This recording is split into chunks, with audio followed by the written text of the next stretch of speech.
Es la charla número 2 de este ciclo para el mes de mayo, en nuestro ciclo llamado Geocharlas T3, que como bien Leoncio en la charla anterior lo explicaba, pretende que investigadores nacionales confluyan en un espacio para mantener viva la discusión científica.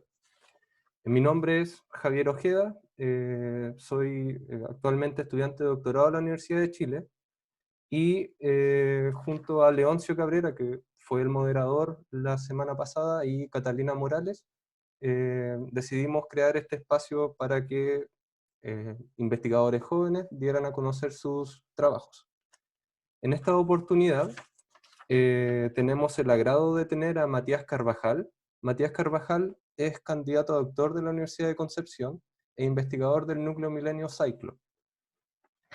En esta oportunidad, Matías nos trae una presentación titulada Un tsunami pendiente en Chile Central. Matías, es todo tuyo. Vamos a agregarte el audio.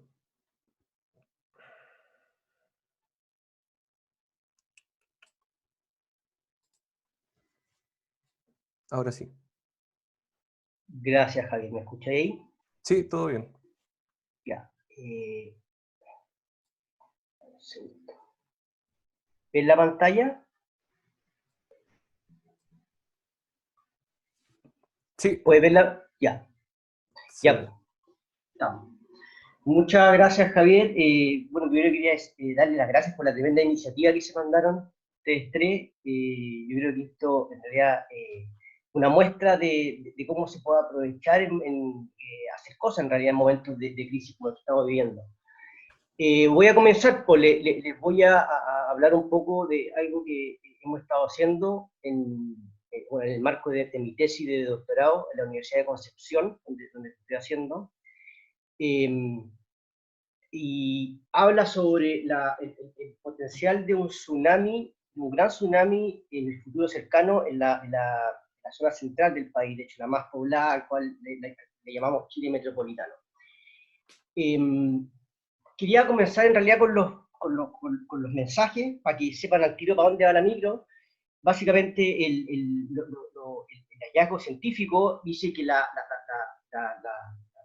falla de subducción en Chile central está segmentada a lo largo del DIP, o sea, en profundidad, y por lo tanto podemos tener rupturas profundas que producen tsunamis pequeños, pero también rupturas superficiales de la falla, las cuales producen tsunamis bastante grandes. Y esto tiene una importancia en la sociedad, una gran importancia, porque en realidad lo que les voy a mostrar ahora es que la parte profunda es la que ha roto últimamente, por lo tanto, en el futuro cercano podría romper la parte superficial y podríamos tener un tsunami bastante grande en la costa más poblada del país. Entonces, ¿se ve bien la diapositiva, Javier? ¿Solo Sí, para saber? Sí, está ya, todo ok. bien. Ya, vale. Entonces, como para comenzar, un poco una pequeña, quería contarles sobre la pequeña experiencia japonesa del año 2011. En la figura de la izquierda ustedes ven ahí una parte de la zona noreste de Japón, donde está indicado Sendai, que es una localidad que fue fuertemente afectada por el tsunami, y al lado, bueno, y la línea esa como con dientes blancos es la fosa de Japón. Entonces, 10 años antes del tsunami de Sendai, un grupo de geólogos liderados por Minoura fueron justamente a Sendai a buscar tsunamis pasados. Esto fue, quiero resaltar que fue 10 años antes, del año 2001, 10 años antes del gran tsunami.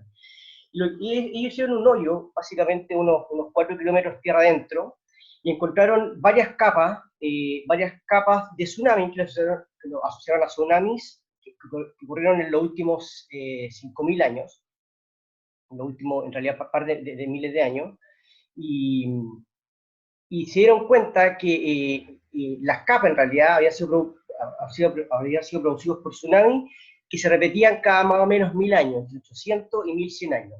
Y también se dieron cuenta que la capa más superficial, la última capa, había sido dejada por el tsunami histórico de los 869, el tsunami de Yogan. Entonces, básicamente, con esa información, teniendo la recurrencia, una recurrencia para los últimos grandes tsunamis en la zona, y sabiendo que el último ocurrió hace más de 1000 años, ellos, de hecho, en la última parte de su paper, en las conclusiones dicen que como han pasado más de 1100 años, la posibilidad de que un próximo tsunami inunde 3 kilómetros tierra adentro en Sendai es bastante alta.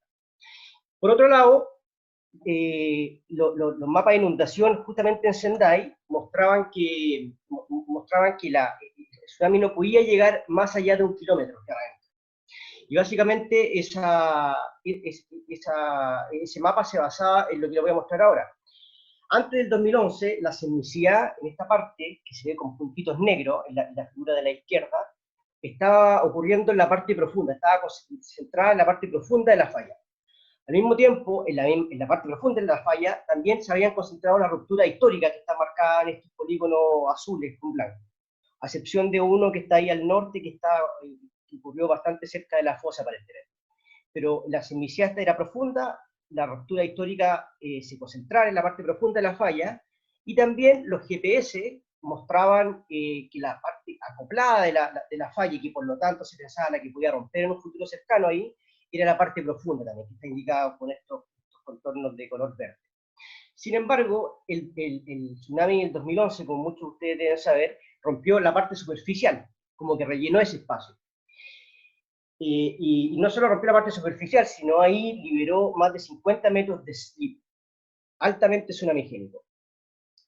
Como consecuencia, bueno, en realidad una lectura recomendada, pueden verla en ese paper, donde trata esta historia, les acabo de contar, y como consecuencia de ese slip, se generó un tsunami gigantesco, que en la foto a la izquierda ustedes ven justamente el tsunami recién entrando a Sendai, donde se habían hecho estos hoyos.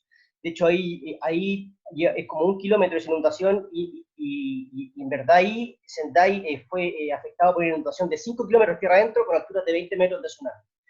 Y la figura de la izquierda, ustedes ven más o menos las consecuencias cuantificadas por los muertos. En realidad fue un completo desastre. Entonces la preocupación como chileno es que nosotros también tenemos esto, una foto, un paper de finadura del año 2015 en Quintero, en la zona central de Chile, cerca de Valparaíso, que también tenemos registros de tsunamis pasados. Y ellos concluyeron que la recurrencia de estas grandes inundaciones era entre 200 y 600 años. Esta es nuestra preocupación. Si quieren leer un poco más de ese paper, que lo recomiendo absolutamente, lo pueden encontrar acá.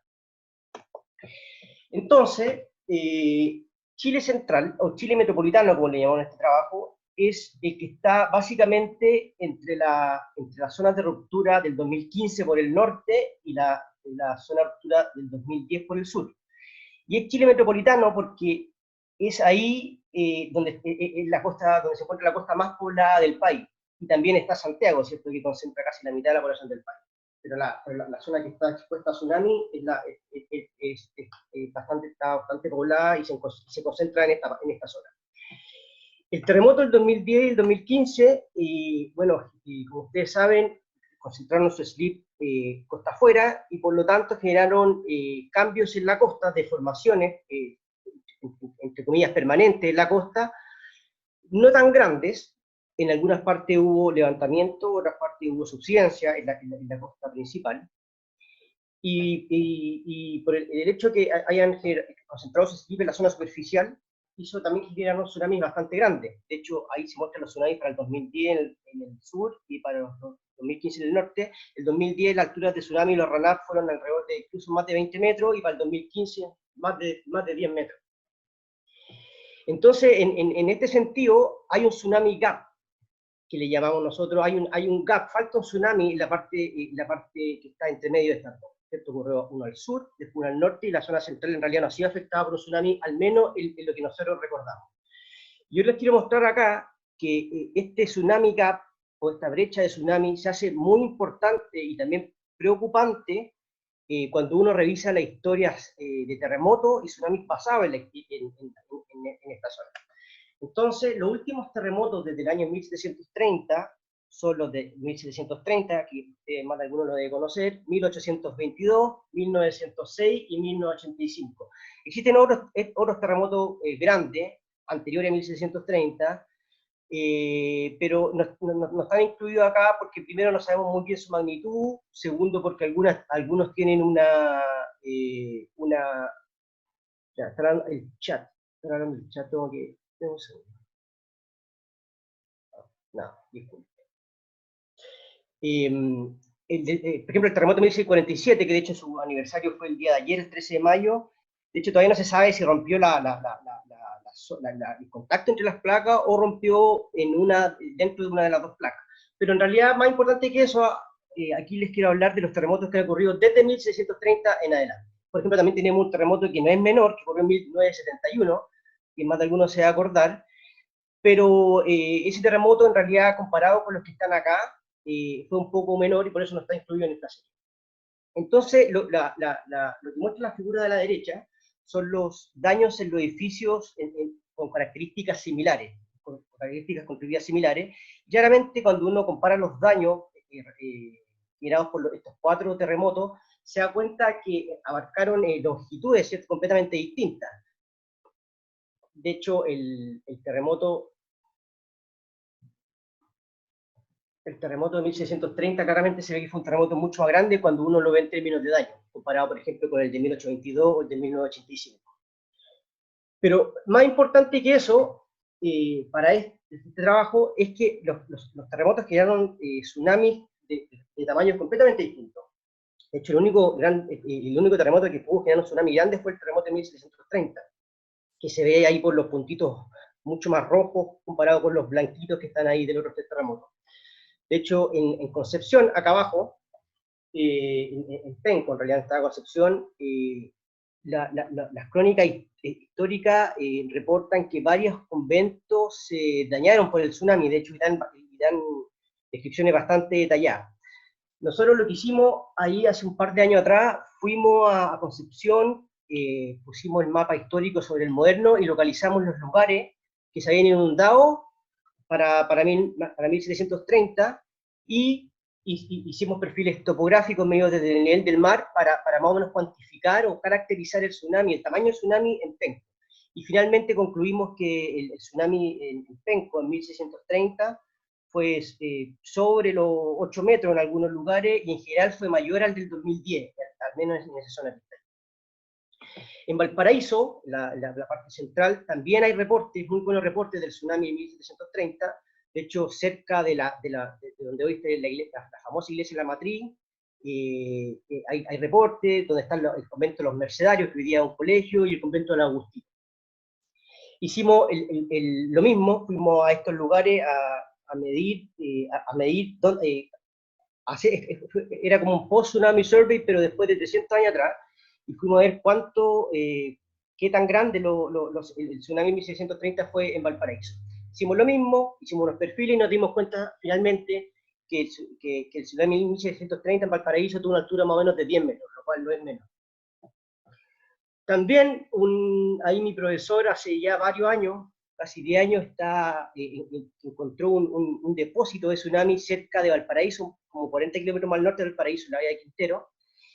Y bueno, lo ha ido visitando todos los años en realidad, y cada día aprende algo nuevo, pero lo importante es que pudo, por distintas formas, pudo asociar ese depósito de tsunami que hay ahí, que son como 2 kilómetros tierra adentro, al tsunami de 1630. Y también, que no lo muestro acá, pero el tsunami de 1630 generó incluso daño en Japón, al otro lado del Pacífico. Sin embargo, los tsunamis de 1822, 1906 y 1985, que ocurrieron después de 1630, no generaron tsunami destructivo.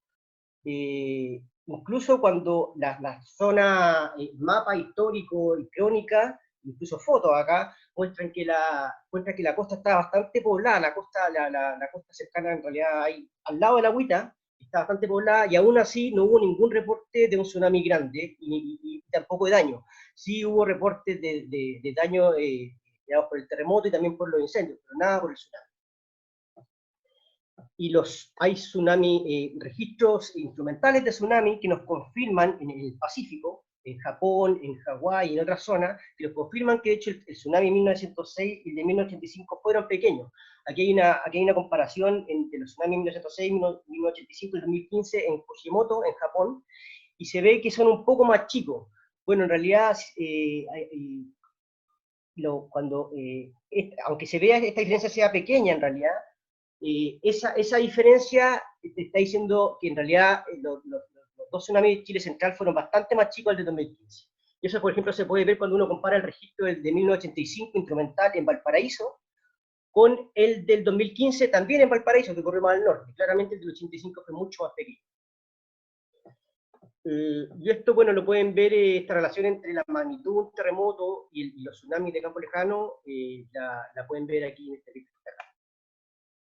Otra cosa importante, y de las más importantes en realidad, y que más llama la atención, creo yo, es que los tres terremotos que ocurrieron después de 1630 levantaron la costa de una manera evidente.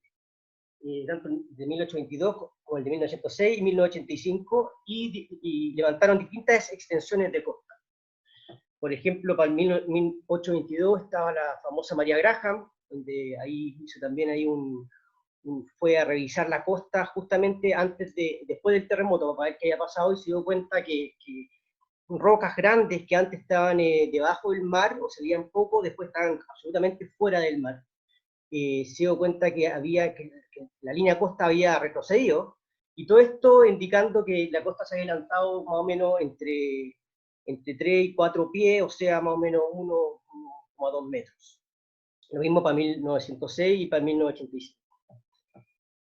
Ese libro, se lo recomiendo también que lo lean, que es la historia cuenta lo que ella vio para el terremoto de 1822 desde su ojo, estando ahí en Quintero. Entonces, teniendo esto en cuenta, hace mucho tiempo estábamos tratando de entender por qué el terremoto de 1630 generó un tsunami muy grande y los otros terremotos tsunamis chicos, pero levantaron la costa. Y finalmente hemos llegado a la conclusión que la manera más simple de explicarlo es por diferentes zonas de ruptura en profundidad. Por ejemplo, si tenemos un terremoto que rompe toda la zona todo el megastrust, toda la falla de subducción desde todo su ancho, lo que va a hacer generalmente va a levantar la deformación de la Tierra, va a ocurrir más o menos hasta afuera, se va a levantar y en tierra se va a hundir. Y más o menos el hinge line, o sea, lo que está entre medio, entre la zona de levantamiento y la zona de hundimiento, va a estar más o menos alineada con la costa. Y por eso vamos a tener poco cambio vertical en la costa, pero vamos a tener un gran tsunami. Y eso explicaría, de hecho eso explica las observaciones del 2010 y el 2015, y también la de 1730. En cambio, si la ruptura es parcial y solo ocurre en la parte profunda de la falla, lo que vamos a hacer es que el levantamiento o la deformación se va a concentrar a lo largo de la costa y muy poco debajo del mar. En consecuencia, lo que vamos a tener es levantamiento de la costa notable y un tsunami bastante pequeño comparado con la magnitud. Y esto nosotros creemos que podría explicar las observaciones de 1822, 1906 y 1985. Entonces, quería mostrarle cómo podemos constreñir la fuente del terremoto de 1730, su largo, su ancho, pero más importante, la localización del slip en profundidad. Aquí lo que hicimos fue probar varias rupturas, varios largos de ruptura con distintos anchos, con distintas magnitudes de slip y con distintas concentraciones de slip que están representadas por este panel que está acá abajito. Por ejemplo, lo que está representando la curva, estas son perfiles de la distribución del slip en profundidad, a lo largo del manteo, a lo largo del dip. Entonces la roja, por ejemplo, está representando terremotos que concentran su slip en la parte intermedia o central de la falla. La línea azul está representando terremotos que concentran su slip en la zona superficial de la falla, la línea gris está representando terremotos que rompen o que concentran el slip en la zona profunda de la falla. Entonces, básicamente comparamos distintos modelos con distintas magnitudes de slip, distintos largos y distintas distribuciones de slip, con las observaciones de 1730, tanto en Chile como en Japón, y les quiero mostrar uno de los resultados. Por ejemplo, cuando uno modela un terremoto de magnitud 8 con con distintas distribuciones. Aquí le voy a mostrar los resultados que obtuvimos para las distribuciones o los terremotos que representan terremotos superficiales, y para los modelos de ruptura que representan terremotos simétricos o que rompen la parte intermedia de la zona de subducción. Entonces, aquí la línea, lo importante que les quiero mostrar es que fíjense en el área celeste y en la línea segmentada. El área celeste indica la inundación, que era por un terremoto, en este caso magnitud 8.7, que concentra el slip en la parte central de la falla, y la segmentada es la que concentra el slip en la parte superficial de la falla. Y los puntitos rojos, en los tres, tanto en Penco como en Concepción, en Valparaíso y en Campeche, muestran lo que fue, bueno, el punto rojo muestra lo que fue inundado en Penco y en Valparaíso, y el punto azul muestra lo que el depósito que se encontró más adentro en Campeche o en Quintero. Entonces, un terremoto de 8.7 no logra explicar todo lo que se inundó en ninguna de las dos partes, en ninguna de las tres partes. Un terremoto de 8.8 tampoco logra explicar lo que se inundó en ninguno de esos tres lugares, con ningún tipo de distribución de slip. Terremoto 9 parte explicando algunas cosas, pero aún le falta todavía para explicar todo de manera simultánea, y así nos damos cuenta que un terremoto 9.1, 9.2 y 9.3 ya en realidad pueden explicar de manera razonable las observaciones tanto en Penco, en Valparaíso, como en Campeche. Entonces nos dimos cuenta que el terremoto 1630, además de ser un terremoto súper grande en magnitud, el slip tuvo que estar concentrado en la zona superficial de la falla. En este paper pueden ver un poco más de detalles si es que les interesa. Y después, para contener la ruptura de los terremotos de 1822 y 1906, hicimos lo siguiente. Esto es lo mismo que les expliqué antes, pero ahora de manera un poquito más cuantitativa. Si tenemos una ruptura superficial, como la que está ahí dibujada en el panel al medio, ¿cierto?, en la parte superficial, costa afuera, y una ruptura profunda, la diferencia es que si vemos lo que pasa en la costa, es un perfil a lo largo de la costa, ahora que la superficial lo que va a hacer es hundir la costa, y lo que hace una ruptura profunda va a levantar la costa. Al mismo tiempo, la ruptura superficial, que está en azulito, va a generar un tsunami mucho más grande que la ruptura profunda, a pesar de tener la misma magnitud, mismo slip, mismo todo. Lo único que cambia es la posición. Entonces nos damos cuenta en realidad que los efectos en la costa, tanto de cambios verticales como de tsunami, son muy sensibles a la ruptura a la profundidad de la ruptura, lo cual nos da la posibilidad de ocupar estos registros, estos reportes históricos, para constreñir las rupturas de estos terremotos. Entonces aquí les quiero mostrar más o menos un ejemplo, un poquito más cuantitativo también, de los efectos que tienen en términos de levantamiento y tamaño tsunami de una ruptura, que la vamos moviendo, el panel de arriba a la izquierda, desde una zona profunda, la vamos simplemente moviendo de manera sistemática hacia la superficie. Vamos viendo en colores rojos que mientras más profunda está, más levanta la costa, y el tsunami es más chico, por supuesto, porque perturba una menor área del océano. Entonces comparen, por ejemplo, la primera con la última. La última lo que va a hacer es hundir la costa, la última abajo a la derecha hunde la costa y genera un tsunami bastante grande.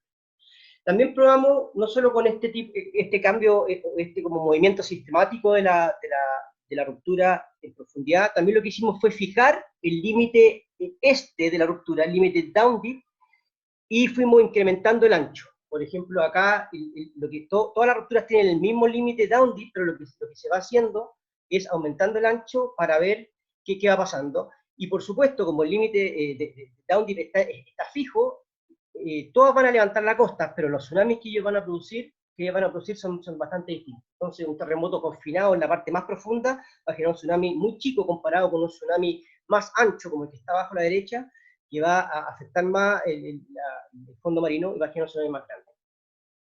Entonces, les quiero mostrar solo un ejemplo de lo que hicimos para el terremoto de 1906. Aquí les muestro 3 rupturas de las muchas que probamos. Una delgada, nuestra preferida, y una ancha. Y le quiero mostrar por qué, de hecho, la preferida es nuestra preferida. Lo que ven aquí en este panel, en triangulitos, son los reportes de cambios verticales a lo largo de la costa, estos descritos por testigos, por distintos testigos, y las líneas son predicciones de las curvas de los tres modelos de ruptura, predicciones con las mejores predicciones, es decir, para cada una se le buscó el slip que mejor podía explicar estas observaciones. Nos damos cuenta que los tres tipos de rupturas pueden levantar la costa y explican en general bastante bien las observaciones, a pesar de que la azul, o la roja, perdón, es la que mejor explica el patrón, patrón latitudinal, o la variación latitudinal. Entonces, para cada ruptura, por ejemplo, en la que está acá, si vemos el eje de la izquierda, para cada ruptura tiene un slip que es preferido. Por ejemplo, para el azul, para el mejor slip del azul para explicar las observaciones sería un slip de alrededor de 7-8 metros. Para la verde, si uno le pone un slip de más o menos 9 metros, uno igual podría explicar bastante bien. Y en el caso de la preferida, un slip un poco menor, de unos 5 metros, uno explica las observaciones bastante bien. Si usamos estos modelos de ruptura con estas cantidades de slip, los tsunamis que se generan a lo largo de la costa son los que están acá, son los que están en estas tres líneas, y se pueden comparar con las observaciones que están resumidas en esa franja media roja, media rosada. Claramente, los dos modelos de ruptura que son más profundos, el narrow, que se llama ahí, o el delgado, y el preferido, ellos pueden explicar bastante bien la tsunami, pero si la ruptura es muy ancha, en realidad sería un tsunami bastante grande que no serían inconsistentes con los reportes.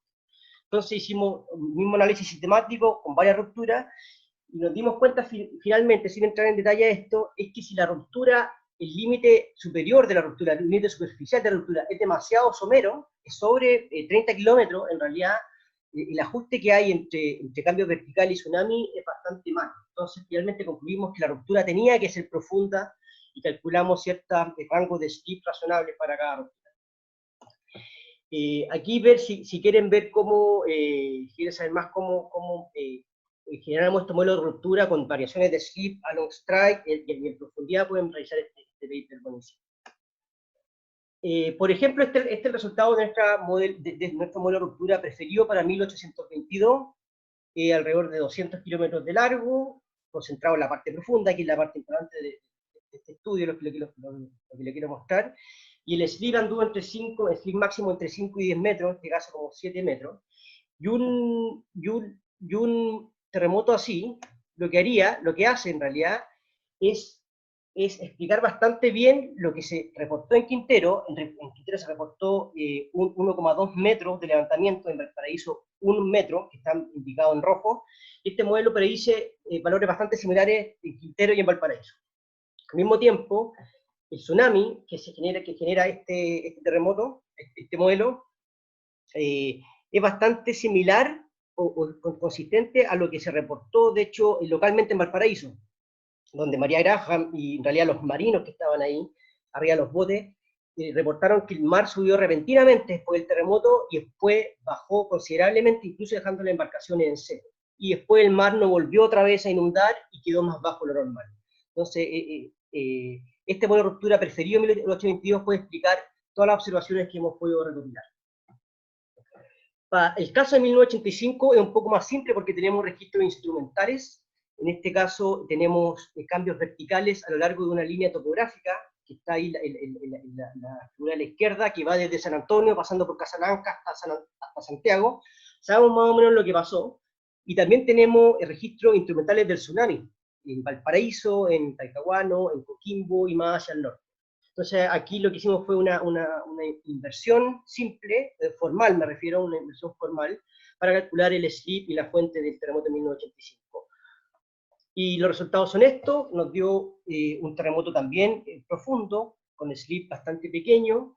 Este terremoto, bueno, obviamente como se ocupó la línea de inversiones que están azulito, genera, como invertimos esa data, genera una predicción bastante buena ahí.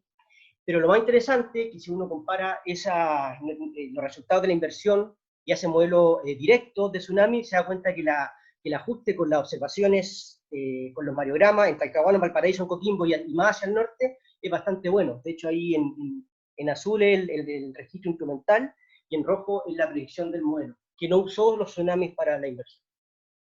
Otro paper también que les recomiendo leer aquí, de 1985, y que básicamente llega a la misma conclusión, es el paper de profesor Barrientos, tiene varios, aquí está el primero, y uno que salió hace poco, el año pasado creo, de Francisco Bravo y otros, que también usan otros tipos de datos, bueno, y también los geodéticos para llegar a la conclusión de que el terremoto fue profundo. Entonces, finalmente, esto es un resumen, los tres primeros terremotos, modelos de terremotos son nuestros preferidos, que pueden explicar las evidencias que hemos recopilado, y lo que indican en realidad, lo más importante que les quiero mostrar ahora, es que todos rompieron la parte profunda y no pudieron superar los 20 kilómetros de profundidad de la falla. A la derecha está lo del 2010, lo de 2015, esos son promedios son slip promediados de varios terremotos. Y si nosotros agarramos estos 5 terremotos, estos 5 slips, y los sumamos, podemos tener un mapa del slip acumulado desde 1730. En rojo hay más slip, en blanco hay menos slip. Y básicamente nos damos cuenta de que al norte, al sur y al medio, pero en la parte tirada profunda hacia el este, es donde se ha liberado el slip desde 1730. Y la parte superficial, en realidad, la que está limitada en el norte por el 2015, en el sur por el 2010, y en el este por los terremotos históricos, eso lo mostré recién, los que ocurrieron después de 1630, hay una zona que en realidad no se ha liberado, al menos cosísmicamente. Entonces, esa es la parte que nos preocupa. Y algo interesante es que si nosotros ploteamos la sismicidad, que es completamente independiente de esto que estoy mostrando, la sismicidad moderna superficial, que está indicada aquí por estos circulitos color gris, nos damos cuenta que bordea bastante bien el slip acumulado. De hecho, bordea bastante bien los límites de la ruptura, y justamente la parte peligrosa, la parte que está superficial, no muestra mucha actividad, lo cual podría indicar que está acoplado. Aquí a modo de ejemplo, les quiero mostrar lo que pasaría simplemente si esta zona en realidad rompe parcialmente, una en la zona norte o en la zona sur, son como dos zonas de ruptura. ¿Qué pasaría en términos de tsunami?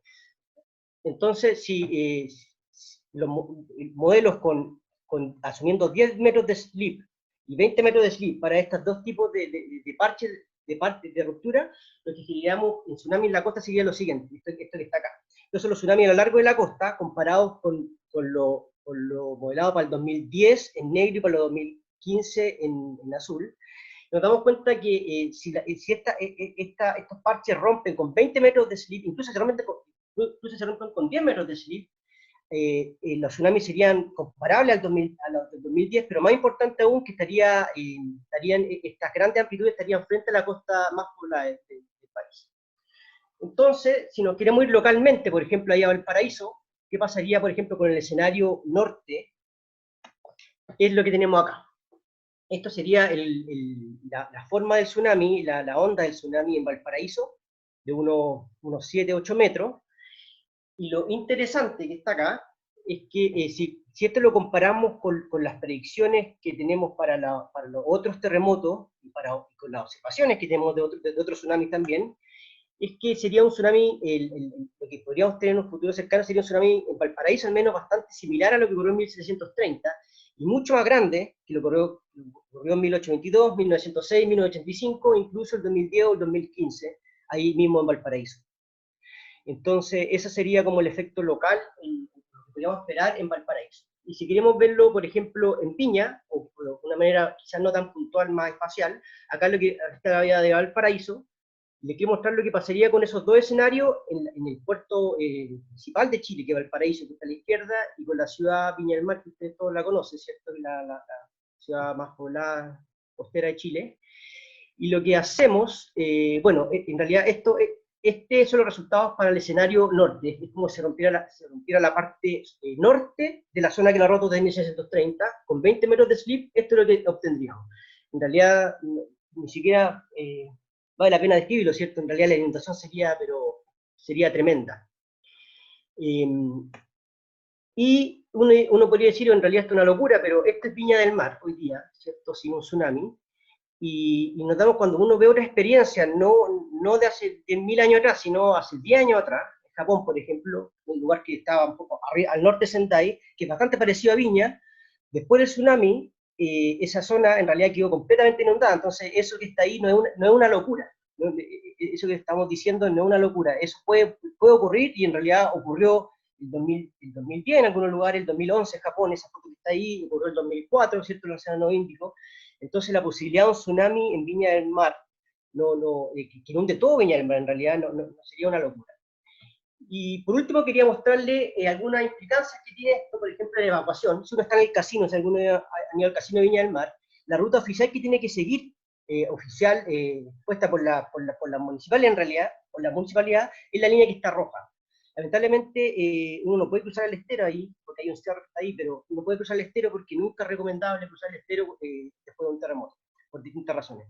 Pero bueno, si uno está en el casino, uno tiene que recorrer todo eso para llegar a la zona segura que está bastante lejos. Entonces, esto es una simulación de una persona que sale corriendo, bueno, sale caminando a 1 metro por segundo al inicio del terremoto, y ahí va el tsunami en realidad producido por esa ruptura. En realidad en la última parte se alcanza a inundar la persona. Pero lo importante es que aquí este escenario es súper favorable. La persona camina constante, a una velocidad constante de 1 metro por segundo, y parte caminando apenas comienza el terremoto. Ustedes, los que han estado en terremotos, me imagino que son la mayoría de ustedes, se dan cuenta de que esto no es así, ¿cierto? Acá es cuando han habido terremotos, temblores más chiquitos en Viña del Mar, que a la escoba en realidad, tráfico, choque, de todo. Entonces, finalmente, bueno, aquí hay varios papers aquí de Jorge León y otras personas que pueden ver los problemas que tenemos en Viña del Mar con la evacuación. Y no hablé de la evacuación vertical. Hay lugares como este, por ejemplo, en los lugares cercanos al casino, donde la distancia para ir a la zona segura es demasiado larga comparado con los tiempos desde el tsunami cuando llega a la costa. Entonces, en realidad, uno no tiene mucho tiempo para escapar al cerro, porque el cerro está muy lejos. Entonces, en estas zonas que están acá es importante que se piense de manera seria la posibilidad de evacuar verticalmente, ya sea un edificio u otra cosa. Y para eso quiero mostrarle, lo quiero dejar con este video que muestra lo que pasó hace 2 años atrás en Indonesia, y quiero mostrar la importancia de la evacuación vertical y la importancia de tener buenas rutas de evacuación. Y esto, por supuesto, tiene que ser antes de un terremoto. Aquí son varias cámaras que están mostrando ahí de la 1 a la 6, varias cámaras que están, bueno, los ángulos de cada cámara están indicados arriba, y ocurre un terremoto, que lo pueden ver por la persona que está abajo a la derecha, que ahí ocurre el terremoto, la persona se cae, están todas las cámaras sincronizadas, y están apuntando a distintas partes. Por ejemplo, la cámara número 3, que va a aparecer ahí a la derecha, está apuntando hacia el mar. La cámara número 6, por ejemplo, que está apuntando hacia la calle que se aleja de la costa y que se usó para la evacuación.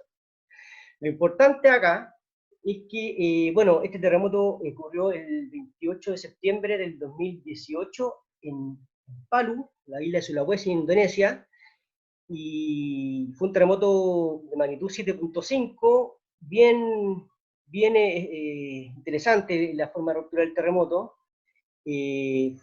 Rompió una falla strike slip, una falla de transcurrente, bueno, hay muchos videos muy interesantes y los pueden buscar en YouTube ahí, de terremotos, de movimientos en masa. Pero lo que yo le quiero mostrar acá es cómo llegó el tsunami y cómo respondió la gente, y la importancia de la evacuación vertical, que lo van a ver en el video que está en el video número 4, que va a aparecer a la izquierda abajo, de cómo la gente que está ahí se salva solo por el hecho de que puede escapar verticalmente. Han pasado 80 segundos desde el terremoto, la gente obviamente está en pánico, ¿cierto? Algunas personas escapan por la calle, otras personas van para otro lado, y si ustedes miran, por ejemplo, han pasado casi 100 segundos después del terremoto, miren la cámara número 3, la que está a la derecha, ustedes pueden ver que a los 100 segundos después del inicio del terremoto comienza a subir el mar en realidad, En otras palabras, llega el tsunami, que después se mete, lo pueden ver en la cámara número 6, que está en medio, la gente no sabe para dónde escapar, y la gente que está en la 4, fíjense el video 4, cómo la gente sube. Y es la única gente que en pocos segundos puede llegar a un lugar seguro porque tuvo una, una posibilidad de evacuar verticalmente. Entonces, este tsunami llegó en 100 segundos, en menos de 2 minutos, pero lo importante no es eso, creo yo, lo importante es la diferencia entre el tiempo que uno tiene para escapar y el tiempo que demora el tsunami en llegar. Y Viña del Mar, como les mostraba, incluso si uno escapa al tiro, siguiendo las rutas oficiales, uno aún así no llega a la zona segura de aquí pueden revisar este libro de Sigien, donde proponen la evacuación vertical como una medida de mitigación. Finalmente, entonces, terminar con los principales mensajes. El hallazgo científico es que la zona de subducción, el megastrata en Chile está segmentado en profundidad, lo que permite terremotos, rupturas profundas con tsunami pequeño y rupturas superficiales con tsunami grande.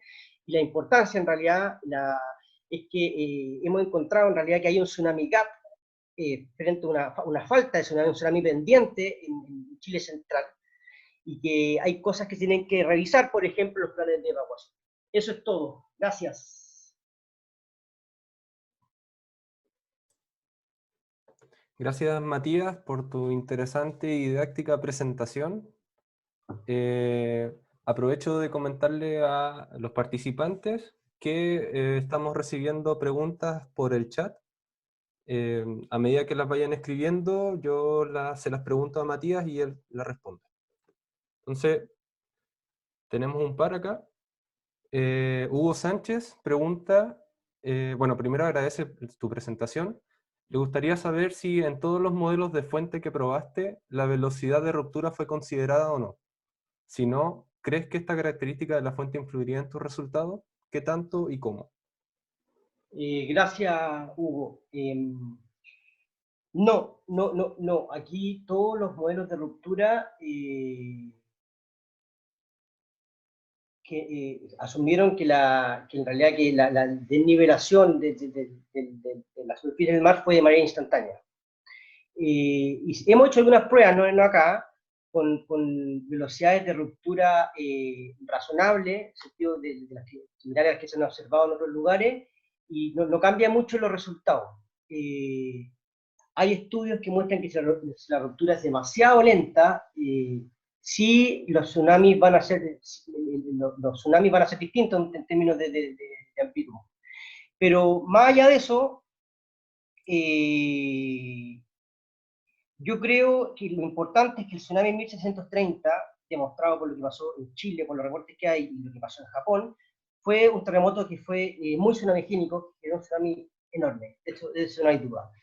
Y los otros terremotos, que fueron terremotos bastante grandes, en realidad, magnitud sobre 8, que eran tsunamis súper chicos, y obviamente uno podría decir que el terremoto de 1630, por ejemplo, la posibilidad es que haya generado unos deslizamientos submarinos y que haya generado tsunami grande, pero yo creo que bueno, es un poco menos probable. Yo creo que no debiesen cambiar mucho las conclusiones del estudio si consideramos distintas velocidades de ruptura. Eso. Ok, gracias, Matías. Leoncio Cabrera pregunta, ¿qué otras variables de la fuente del terremoto se podrían explorar para mejorar tus modelos? Variables de la fuente, en realidad lo que necesitamos es más observaciones. Por ejemplo, a las observaciones donde sí se le podría sacar más jugo, creo yo, creemos, es que tenemos reportes del sacudimiento, ¿cierto? O de daño, y que esos reportes nosotros lo hemos ocupado, simplemente hemos ocupado la distribución espacial de esos reportes para más o menos saber dónde estuvo la ruptura, qué largo la ruptura y dónde se localizó. Pero quizá esa información, por ejemplo, de si hubo, por ejemplo, para 1906, todos los reportes indican que hubo un primer sacudimiento fuerte, después un sacudimiento más chiquito y después un sacudimiento más fuerte otra vez. Y eso podría indicar, por ejemplo, propiedades espaciales de la ruptura, por ejemplo, que tuvo dos grandes zonas de liberación de energía, cosas así. Yo creo que a eso, ahí podríamos, ahí sí le podría sacar más jugo al tema de los reportes de sacudimiento. Los reportes de tsunami, como fueron tan chicos los tsunamis, en realidad no hay mucho que hacer. Lo que sí podemos decir que fue un terremoto profundo con eso. Los de cambio vertical, claro, en realidad son reportes, son por testigos, algunos muy científicos, pero siempre hay una incertidumbre, en realidad. Entonces, para dejarlo simple, tratamos de hacer modelos súper simples. Podemos complejizarlo todo lo que queramos, pero no sé si vamos a llegar a algo más. Sobre todo con datos históricos. Claro. Leoncio agrega una segunda pregunta. ¿Qué medidas de prevención falta tomar en cuenta en Chile para estar mejor preparado ante tsunamis? Educación. Nos dimos cuenta en realidad que depende principalmente de nosotros. Las personas, por ejemplo, hay mucha gente en los videos que se ven ahí mismo, que se quedan mirando el mar, por ejemplo. Falta de educarnos en realidad a todos de manera seria, yo creo, qué son los tsunamis. Mucha gente todavía no sabe, ¿cierto? Mucha gente, después de años de que yo nací, me acuerdo que están hablando de la diferencia entre magnitud e intensidad. Yo creo que tenemos que seguir un poquito más arriba, si no nos vamos a quedar atascados en esa discusión para siempre. Entonces tenemos que en verdad explicar a la gente que entienda un poco. Yo creo que la gente entiende si uno le explica. Que son los tsunamis lo más importante, qué es lo que no conocemos y cuáles son la incertidumbre, porque y comunicar bien eso. De repente hablamos mucho, nosotros lo trabajamos aquí en el computador, hablamos de cosas muy exactas, de probabilidades, de 93,4%, pero lo importante en verdad son las incertidumbres que tiene eso, y comunicar bien esa incertidumbre y las limitaciones. Yo creo que eso nos falta, pero básicamente la mejor forma de salvar vidas, yo creo, es sin duda la preparación personal, de educación, pero también, por otro lado, la autoridad en realidad tiene que proveernos de rutas, por ejemplo, de evacuación que sean razonables y que tengan sentido. Entonces, lo importante es que uno siempre se pueda salvar de un tsunami. Lamentablemente, hoy día, en el caso de Viña, si uno está cerca del casino, ahí no depende mucho de uno, porque aunque uno salga corriendo, uno igual no sé si va a llegar a la zona segura. Entonces, por un lado está la parte personal, cada uno tiene que saber lo que tiene que hacer, para eso es educación, pero por otro lado tenemos que tener los planes de emergencia, en realidad las rutas ahí disponibles para que nosotros podamos evacuar de manera automática. Gracias, Matías. Raúl Madariaga pregunta, ¿qué pasa si la distribución de ruptura fuese variable? ¿Qué pasa si la distribución, no sé si se refiere a lo que podría ocurrir en el futuro o lo de los terremotos históricos? Si es de los terremotos históricos, probamos con ruptura variable. De hecho, la ruptura de 1906 fue variable. Tienes dos parches de slip al norte y al sur, y la variabilidad cambia a lo largo de la falla como a lo ancho de la falla. Si la pregunta es, ¿qué pasa si el próximo el terremoto que ocurre en Chile es de ruptura variable? Que probablemente, de hecho, probablemente va a ser así. En realidad, va a generar un tsunami dependiendo de cuánta slip ocurre en la zona superficial. No sé si la pregunta se refería por eso, a lo que podría ocurrir o a los modelos que mostramos. Podríamos esperar si hay alguna aclaratoria y avanzamos con la Okay. siguiente pregunta. Jesús Piña dice, bueno, te agradece primero por tu presentación, muy interesante. ¿Han hecho alguna trinchera en Viña a fin de conocer algún tipo de sedimento de tsunami que permita establecer una recurrencia de estos eventos? Yo no soy experto en el tema de excavaciones, pero no se han hecho y no se van a hacer porque para encontrar un depósito, en realidad no es, yo también antes pensaba que era llegar y hacer un hoyo nomás, y encontrar un depósito, pero en realidad es mucho más complicado que eso. Un profesor ha estado por años, décadas, buscando y hay que encontrar un lugar ideal, y el lugar ideal significa básicamente un lugar donde no haya intervención, donde el depósito se pueda preservar. Entonces en Viña en realidad está todo alterado en realidad. Gracias, Matías. Juan González pregunta, ¿es posible que ocurran eventos magnitud 8 en la zona somera? ¿Y cuál sería su nivel de amenaza en relación con un evento tipo 1730? Buena pregunta. El terremoto, por ejemplo, del 2015 fue 8,3 y rompió principalmente la zona somera, así que yo creo que sí pueden haber terremotos que rompan la zona somera con magnitud 8. Hay unos terremotos que se llaman tsunami earthquakes, que son terremotos incluso menores de menores magnitud que 8 y que rompen la zona más superficial. Así que yo creo que sí puede haber, no se puede descartar, yo creo, un terremoto de magnitud 8 en la zona somera.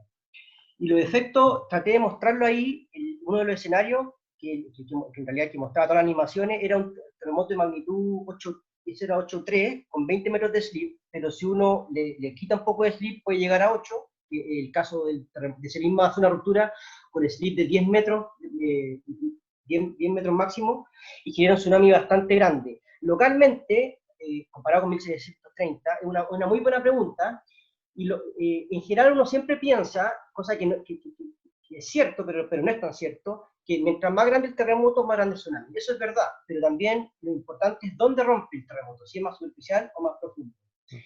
Entonces, comparado con 1730, es un terremoto que localmente dejó la embarrada, 10 metros de tsunami, pero no solo localmente, afectó toda la costa de Chile, afectó Perú, afectó Japón. Un terremoto 8 localmente puede ser comparable al de 1630, y lo que mostramos ahí, pero por supuesto que no va a generar el mismo impacto en el campo lejano, por ejemplo en Japón, un terremoto de magnitud 8 no debiese tener un efecto importante en Japón. Y 1630 sí, pero localmente en realidad son comparables.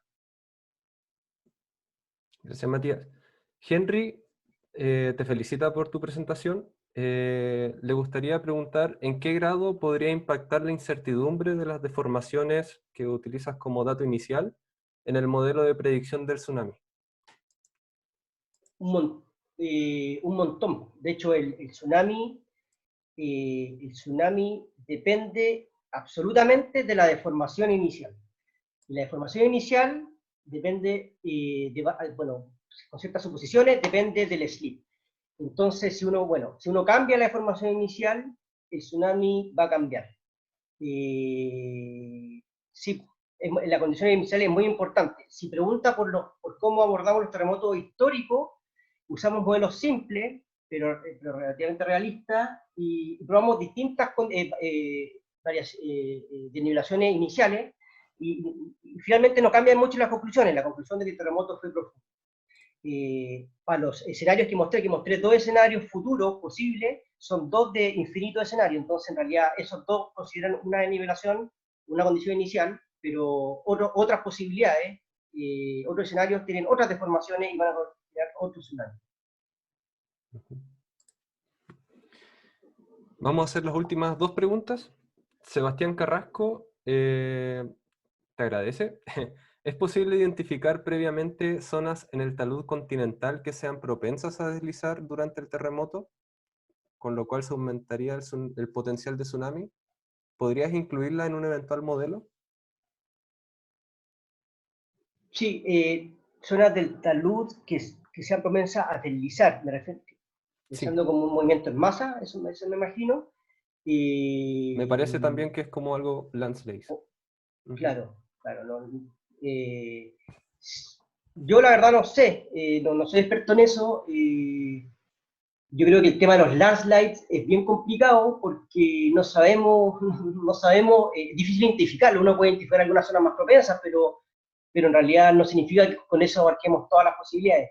Pero yo creo que lo importante, o quizás para responder esa pregunta, es que si nosotros tenemos un movimiento en masa, un deslizamiento, un landslide en el talud continental, si es de un tamaño razonable, que no sea una cuestión monstruosa, el tsunami no debe generar, el tsunami asociado a ese deslizamiento no debe ser muy grande, no debiese.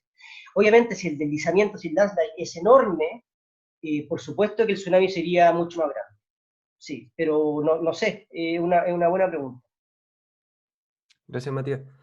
Y por último, Cristian Araya tiene una pregunta. Ayer fue el aniversario del terremoto de 1647, el famoso Cristo de Mayo.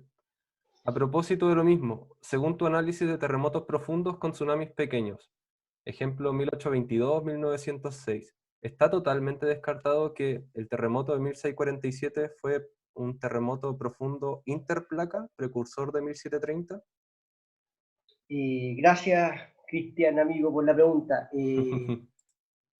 No, pues no está descartado. Una muy buena pregunta, en verdad, porque ahora que vimos que los terremotos, por ejemplo, de 1985 no generó tsunami, lo que pasa es que una de los razonamientos, una de las evidencias para pensar que 1647 no fue interplaca es que no generó cambios verticales ni generó un tsunami. Pero nos dimos cuenta que no haya generado un tsunami no significa que no haya sido interplaca, porque un terremoto muy profundo en la interplaca no va a generar un tsunami notable para la gente, ¿cierto? Sí para los instrumentos, pero obviamente en 1947 no había instrumentos, entonces se piensa que no hubo reporte de tsunami, pero no significa que no hubo. La otra evidencia es el cambio vertical, que tampoco hubo reporte de cambio vertical en 1647, pero la costa estaba bastante despoblada, entonces tampoco nos asegura que no hubo. Y yo creo que la línea de evidencia más fuerte es de que el tipo de sacudimiento de 1647 fue distinto al tipo de sacudimiento que generan terremotos interplacas, según obviamente lo que uno puede inferir de las crónicas históricas. Y lo otro importante es que, bueno, hay un paper ahí de mi profe, es que el mayor daño en 1647 o el mayor daño y la mayor intensidad inferida en 1647 ocurrieron en Santiago y no en la costa, cosa que tampoco no es no es lo que se ha observado en terremotos posteriores. Pero yo creo que en verdad, no sé, 1647 puede haber sido simplemente de lo tanto interplaca como intraplaca. Eso. Gracias, Matías. Tengo entendido que tu profesor tiene un paper al respecto o hay una cita con ese terremoto, ¿no? Con el de 1647, sí, Sí. hace un análisis histórico, en realidad revisa las crónicas, todas las crónicas que encontró y las compara en realidad con lo que hemos aprendido de otros terremotos, compara el tipo de sufrimiento en Santiago con descripciones en Santiago también, pero de otros terremotos, y él se da cuenta que en realidad las descripciones describen algo distinto a los típicos terremotos de interplaca. Y eso, más la falta de tsunami y más la falta de cambio vertical, lo hace pensar que fue un terremoto intraplaca y se tira más por un terremoto de profundidad intermedia. Pero claro, es una posibilidad, Claro. pero yo no sé si se puede descartar la otra. Ok. Gracias, Matías. Gracias, Matías, por tu presentación, por aceptar la invitación que te ofrecimos. Fue una presentación muy didáctica y generó muchas preguntas, así que estamos contentos por eso. Agradecemos también a las casi 50 personas que se unieron a esta charla, esta segunda charla del ciclo GeoCharlas T3. Y queremos recordar que esta charla está grabada, la vamos a subir pronto al sitio web para que ahí puedan atender sus dudas, cualquier pregunta que tengan. Gracias, Matías, nuevamente, y lo dejamos hasta acá. Muchas gracias, Javier, gracias a ¿Sí? todos. Ah, Les vaya muy bien. me falta recordar una cosa, el próximo jueves 21 de mayo volvemos, a pesar de que es feriado, si mal no lo recuerdo, volvemos con la charla de Henry Montesinos, que es académico de la Universidad de Concepción. Va a presentar su trabajo llamado Geodesia Espacial aplicada a Geodinámica e Hidrología, para que no se lo pierdan. Nos vemos la próxima semana, muchas gracias. Chao, Matías. Muchas gracias. Chao, Javier, muchas gracias.